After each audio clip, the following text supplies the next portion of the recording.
състезание? Ледено, може би по-лесни трасета. В първото със сигурност ските не ми помогнаха в първите два сектора. Беше по-агресивен там терена. Имах усещането, че ме задържат ските. Във второто направихме промяна, чувствах се много добре, но всъщност се надявах на по-голяма разлика на финала, за да мога да дръпна повече позиции. Последните 3 дена леко боледувам, но в същото време усещам, че имам енергия. Явно нещата някъде не пасват, но оставам позитивен. Идва следващото ми любимо състезание, Шладминг, и се надявам да успея така да нацеля нещата и да покажа какво мога. Какво беше на разположението? Грип, стинка? Мисля, че един вирус си въртиме всички в световната купа. Сополи, кашлица, нормални неща, но в крайна сметка състезателен ден трябва да се даде максимума. Опитах се, надявах се на повече, разбира се, но се надявам да се реванширам в Шладминг.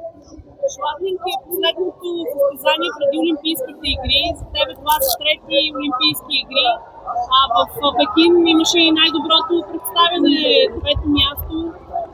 Каква нагласа тръгваш към тях и какво смятате да коригирате за този кратък срок от време?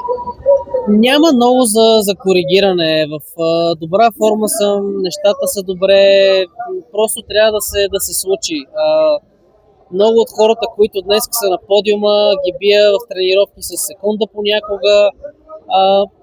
Отдавам го на това, че днеска на тях им се е получило, нали, случили са се нещата.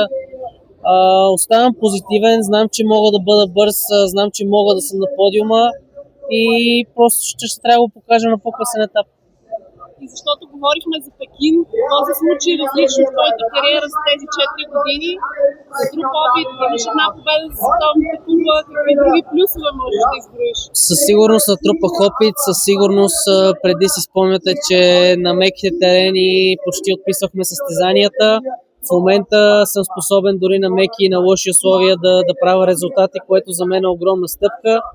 С малкия ръст, за съжаление, това си е един фактор, който не ми помага.